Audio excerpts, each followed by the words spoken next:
decisión. Cuando tú y yo tomamos la decisión y decimos, Señor, toma mi vida, hazla enteramente tuya. Encárgate de hacer lo que tienes que hacer. Esto que yo le digo todos los días. Tómame, haz los cambios, Señor. Tú sabes cuáles son los cambios que tienes que hacer. Te doy todo el permiso para que hagas esa transformación. Eso es lo que requiere el Espíritu Santo, que nosotros no estorbemos la labor de transformación, porque cuando nosotros le quitamos el control al Espíritu Santo y nos ponemos nosotros al control de nuestras vidas, entorpecemos la labor de transformación.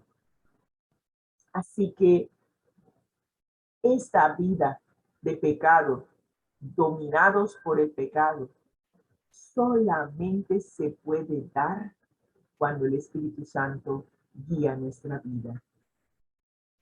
Hay una necesidad grande de renovación, y yo diría no tanto renovación, yo diría, bueno, renovar implica eso, renovar implica que adoptamos un nuevo estilo de vida, pero más que adoptar un nuevo estilo de vida, para mí es volver a nacer.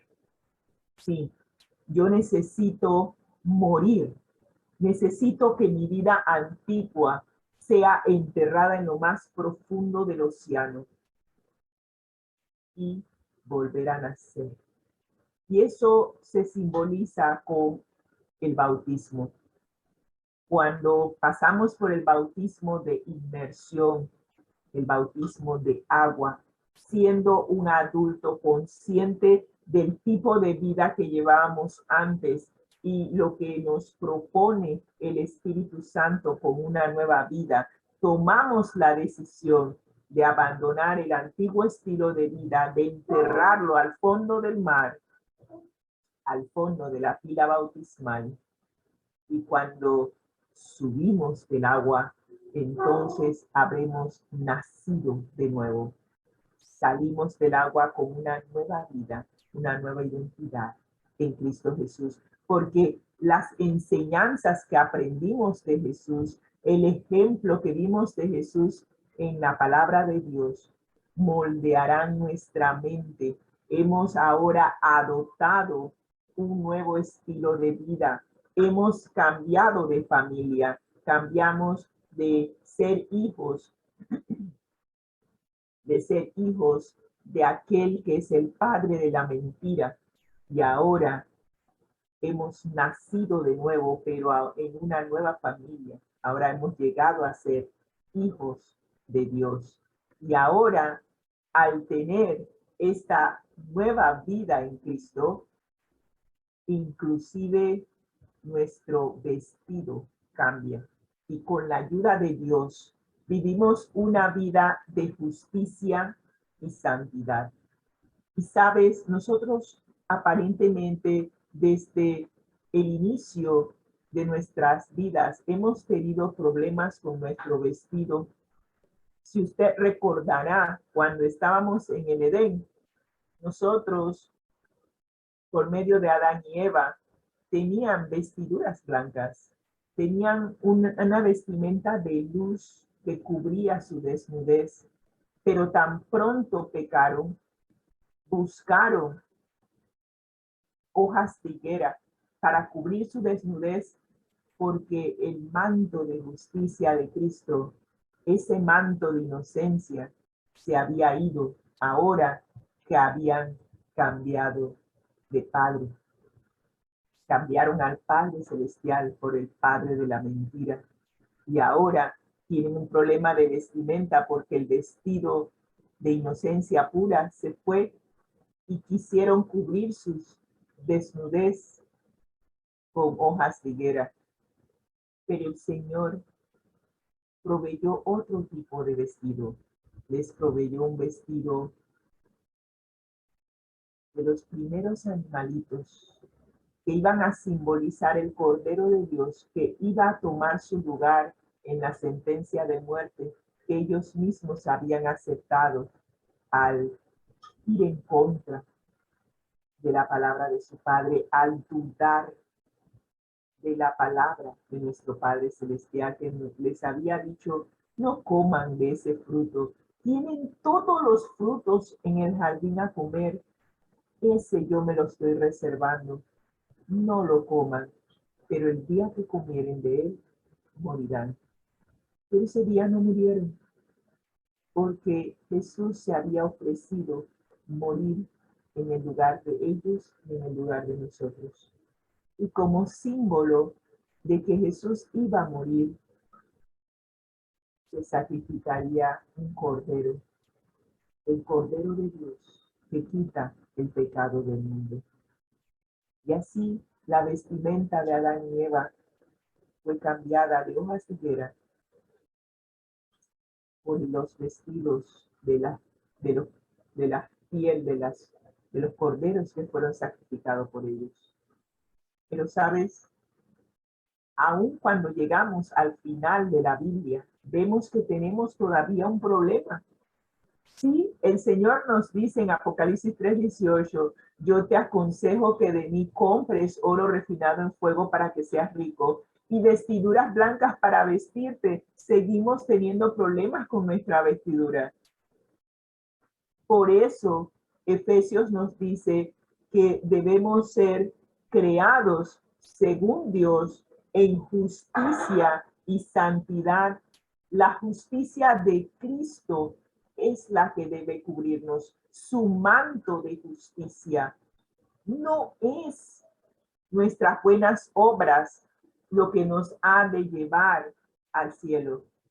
Es la vida perfecta de Cristo Jesús la que el Padre ve en vez de vernos a nosotros.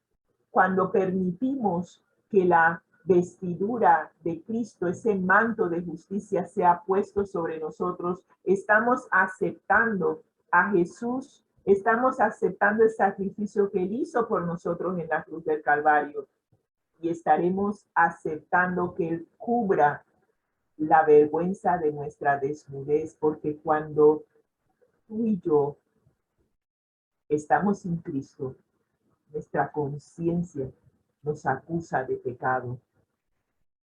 Nos sentimos desnudos ante la presencia de Dios cuando no tenemos a Cristo en el corazón. Y hoy es necesario que tú y yo sepamos que este nuevo caminar, este nuevo andar con Cristo implica que nosotros nos entregamos por completo al Señor para que Él haga el cambio de las vestiduras de higuera a las vestiduras blancas de justicia, el manto de justicia de Cristo. Solo cuando permitimos que Cristo more en nuestra mente a través del Espíritu Santo, se puede dar este cambio. Y lo seguiré diciendo, no podemos hacer el cambio nosotros.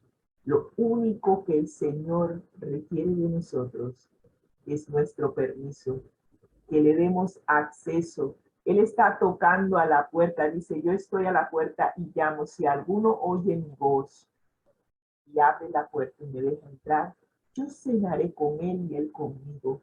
Qué interesante. No habla de desayuno, habla de cena. Implica quedarse todo el día, toda la noche, todo el resto de nuestros días con nosotros. Jesús morará en nuestro corazón si le abrimos la puerta. Así que es necesario pasar por una transformación muy importante, que permitamos que la transformación se dé por completo, no quedemos a medias. ¿Y cómo es esta nueva manera de vivir? Lo vemos en Efesios capítulo 4, 25 al 29. Y nos dice, Pablo expone una serie de consejos sobre cómo debemos vivir los que hemos adquirido o no, ni siquiera adquirido, aquellos que hemos permitido que Jesús nos vista con su manto de justicia. ¿Cómo es ese cambio? Y Pablo utiliza un esquema bastante curioso. Nos dice qué vamos a dejar de hacer, qué debemos hacer y cuál es la razón del cambio. Pero recuerden, cada uno de estos cambios es impulsado por el Espíritu Santo. Nosotros simplemente le damos acceso a que Él haga el cambio. ¿Y cuáles son los cambios que vamos a ver en nuestra vida? Muy bien. Primero, en el versículo 25 vamos a desechar la mentira. Si hemos hecho cambio de familia, entonces, como éramos hijos de nuestro padre, que es mentiroso desde un principio y que nos engañó con una mentira, al cambiar de familia es digo yo, lógico, pero además es como el resultado de cambio de familia, porque si yo nací en un ambiente en donde se promueve la mentira, al hacer el cambio de familia, definitivamente se deja atrás la mentira y empezaremos a hablar solo la verdad, porque Cristo dijo que Él es el camino, la verdad y la vida, y en Él no hay mentira. Así que hacemos un cambio de la familia de la mentira a la familia de la verdad. ¿Y por qué razón? Porque ahora somos miembros los unos a los otros, somos hermanos en Cristo Jesús y somos hijos de nuestro Padre Celestial, y en Él no hay sombra de mentira ni de oscuridad, no hay tinieblas, solamente es luz, solamente es verdad. Qué cambio, qué contraste.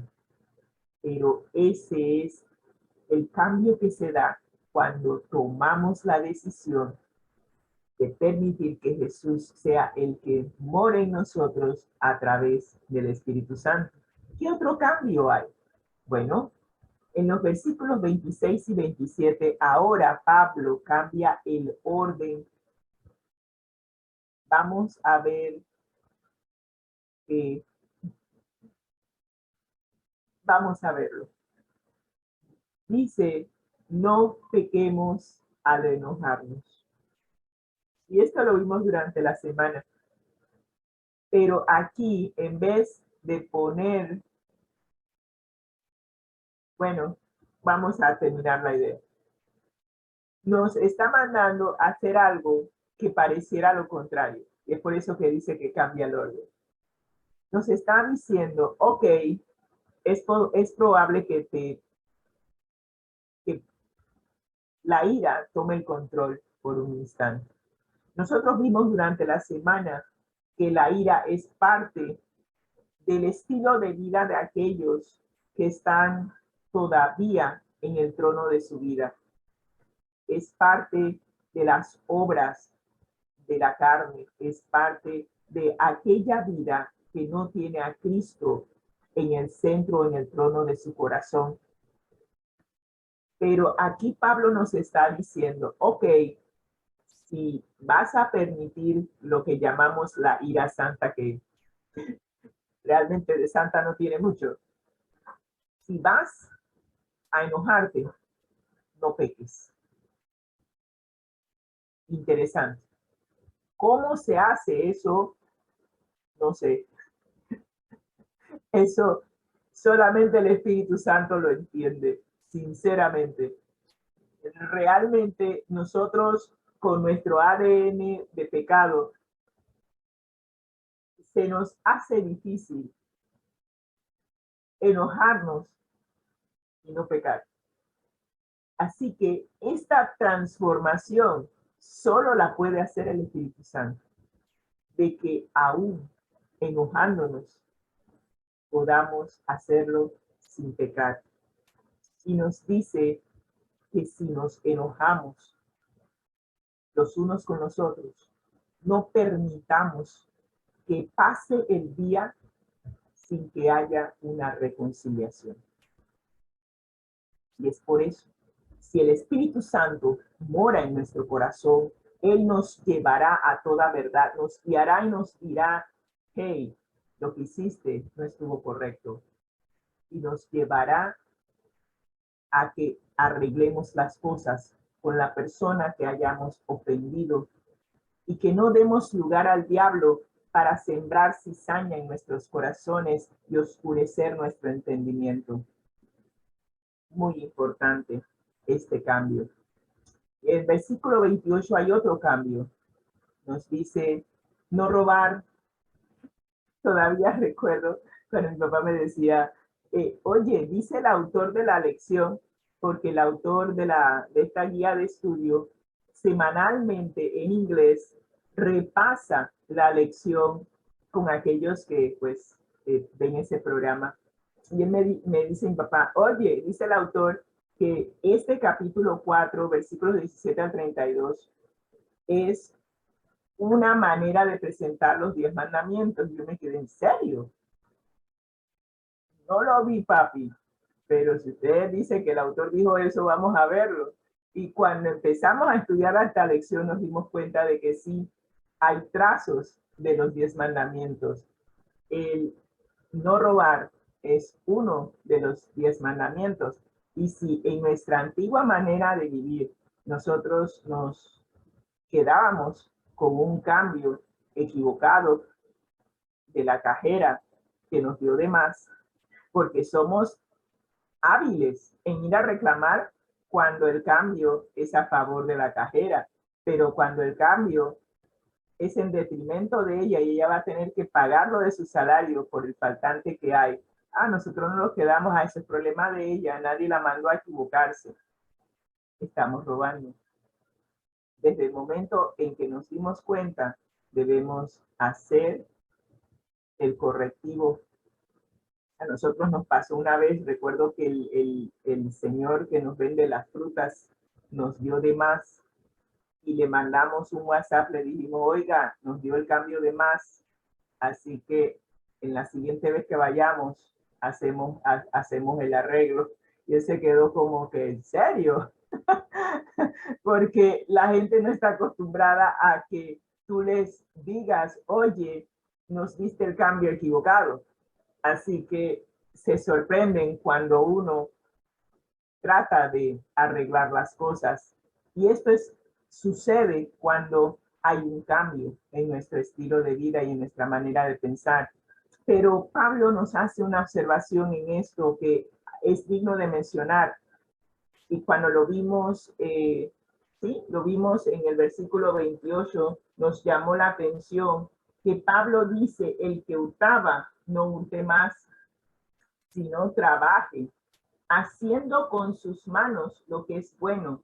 ¿Con qué objetivo? Para que podáis compartir con el necesitado. Yo me quedé, ¿en serio? O sea, el Señor quiere hacer un cambio en nuestra mente, de que cuando nosotros trabajamos, no estemos pensando egoístamente solamente en satisfacer nuestras necesidades, sino que también tengamos en mente que cuando trabajamos debemos recordar, compartir con aquel que está necesitado. Yo me quedé, en serio, qué cambio en nuestra mente. Dejar una vida egocéntrica y adoptar un nuevo estilo de vida en donde estoy trabajando, ¿cierto? La entrada me cubre nuestras necesidades, pero debo tener en mi mente que lo que entra también es para compartir con aquel que está necesitado. Wow, qué cambio de mente. Y por último, las palabras. Y esta es la segunda parte del título de la lección. Nos está hablando de cómo conformar nuestras nuevas vidas y a la vez cómo permitir que nuestras palabras sean dirigidas por el Espíritu Santo. Pero el no decir malas palabras y hablar palabras edificantes solo se puede lograr cuando el Espíritu Santo mora en nuestro corazón. Porque cuando el Espíritu Santo mora en nuestro corazón, nosotros estaremos cuidando la alimentación espiritual. Si yo sigo alimentándome como me alimentaba antes de conocer a Cristo, que todo lo que pasaba por mi vista yo lo veía, no discriminaba los programas de televisión, ni las lecturas, ni lo que veo en el internet, todo lo veía. Obvio, como decíamos cuando aprendimos computadora, garbage in, garbage out. Si usted se alimenta con aquello que no es edificante, ¿qué va a salir de su mente? Aquello que no es edificante. ¿Y cómo sale lo que hay en su mente? Por medio de sus palabras. Así que debe haber un cambio en la alimentación espiritual y debemos alimentarnos con aquello que edifica, porque cuando nos edifica a nosotros, entonces al momento de que eso esté almacenado en nuestro disco duro, al momento de hablar, hablaremos palabras que son edificantes para aquellos que nos escuchan. Muy importante lo que metemos en nuestra mente. Y de esa manera, ahora vamos a estar viendo cómo el Espíritu Santo actúa. ¿Y qué pasa con el Espíritu Santo cuando nosotros no le permitimos tener el privilegio de guiar nuestras vidas? Él se entristece. Y nos dice el versículo 30, y no contristéis al Espíritu Santo de Dios con el cual fuisteis sellados para el día de la redención. Eso se parece a algo que nosotros vimos anteriormente en el capítulo 1. Así que Pablo interrumpe ese cambio, esa transformación por la cual pasa el ser humano, dejando atrás su antiguo estilo de vida y adoptando un nuevo estilo de vida, y lo interrumpe para darnos una razón muy importante por la cual debemos abandonar ese estilo de vida. Y es porque entristecemos al Espíritu Santo con el que hemos sido sellados. Fuimos sellados con el Espíritu Santo en nuestra conversión, y eso lo vimos en el capítulo 1, versículo 13 de Efesios. Y ese sellamiento permanecerá hasta el día de la redención. Debemos recordar que este mundo está siendo dividido en dos. Cada ser humano se le está dando la oportunidad de elegir entre permanecer con aquel que nos ha engañado, aquel que nos ha viciado, permanecer en nuestro antiguo estilo de vida porque es el que todo el mundo tiene, es el popular, pero ese estilo de vida es canceroso. Nosotros nacemos con un cáncer que nos está llevando a la muerte, nos está destruyendo. Y el Señor nos está proponiendo, oye, necesito extirpar ese cáncer para que puedas vivir. Si no logro extirpar el cáncer se va a regar y te va a llevar a tu autodestrucción. No tenemos idea de lo que sufre nuestro Padre Celestial, nuestro amante Salvador Cristo Jesús y el Espíritu Santo, llamando a nuestro corazón, implorando, por favor, déjenos salvarles la vida. Y el Espíritu Santo se entristece cuando le rechazamos. Quiere salvarnos del cáncer que nos está matando. Y no puede, a menos que le demos el permiso, porque tiene que hacer una cirugía urgente. tiene que sacar ese cáncer, extirparlo por completo para que podamos vivir eternamente. Así que hay un grupo que permite que el Espíritu Santo haga esa labor, y a ese grupo el Espíritu Santo los sella para que cuando Jesús venga, Él sepa quiénes han aceptado que el cáncer sea extirpado y han aceptado la vida eterna. Qué lamentable, qué dolor para el Padre, el Hijo y el Espíritu Santo ver cómo el grupo que no quiso que se le extirpara ese cáncer tiene que morir, porque el cáncer los va a consumir en su totalidad. Sí, el Espíritu Santo es una persona, no es una fuerza que emana de Dios.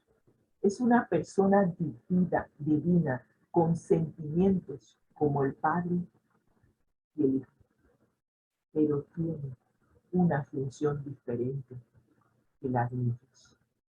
Y ojalá que tú y yo hoy podamos tomar la decisión de no entristecer al Espíritu Santo.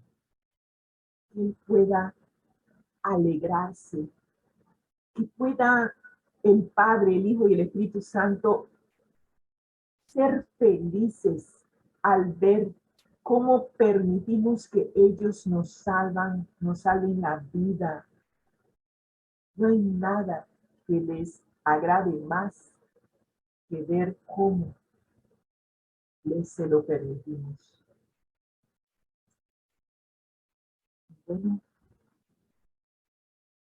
el resultado de permitir que el Espíritu Santo haga esa labor de extirpar el cáncer en nuestras vidas nos lleva a que día a día esa recuperación de la cirugía que tiene que realizar el Espíritu Santo, esa recuperación se va viendo porque el organismo empieza a funcionar correctamente ahora que se ha extirpado ese cáncer. Las células de la mente empiezan a funcionar en sus óptimas condiciones, pero claro, es de a poco a poco. Así que empezamos a manifestar en nuestras decisiones y en nuestras actitudes una nueva vida. Y el apóstol Pablo nos dice en los versículos 31 y 32 que ahora vamos a abandonar 6 actitudes y 3 actitudes por las que serán reemplazadas, y habrá un porqué para realizar el cambio. Vamos a ver cuáles son las 6 actitudes que vamos a abandonar. Primero, la amargura. Segundo, la ira. Por eso les dije que era difícil airarse y no pecar. Tercero, el enojo. Cuarto, los gritos, la gritería. Quinto, las calumnias. Y sexto, la malicia. Todo esto va a ser reemplazado totalmente por ser bondadosos, ser compasivos y perdonar. ¿Y con qué objetivo? Con el objetivo de agradar a Dios y de aceptar que si Dios me perdona a mí, Dios es paciente, Dios es bondadoso conmigo, es compasivo conmigo. Esa misma relación que tengo con Dios ahora se traslada a mi relación con los demás. Mi relación vertical afecta mi relación horizontal con las personas que me rodean. Así que como Dios me ha perdonado a mí, yo también perdono a los que me ofenden. y recordando esa parábola en donde Jesús narró, si la memoria no me falla, fue Jesús el que la narró, de este hombre que le debía mucho a un hacendado y le pidió que por favor le permitiera pagar esa deuda, y lo que hizo el hacendado fue perdonársela. Y este hombre feliz salió de allí agradecido porque se le había perdonado una deuda inmensa. Pero en el camino a su casa se encuentra con otro que le debía, y a ese lo agarró por el cuello y le dice: oye, págame lo que me debes. Y el Señor le imploró: pero tenme paciencia, no tengo con qué pagarte, pero dame oportunidad para pagártelo poco a poco. Y este hombre que recibió tal perdón, no perdonó a aquel que le debía y lo metió en la cárcel. Pero aquel hacendado que se dio cuenta de lo que pasó, porque los siguientes le dijeron: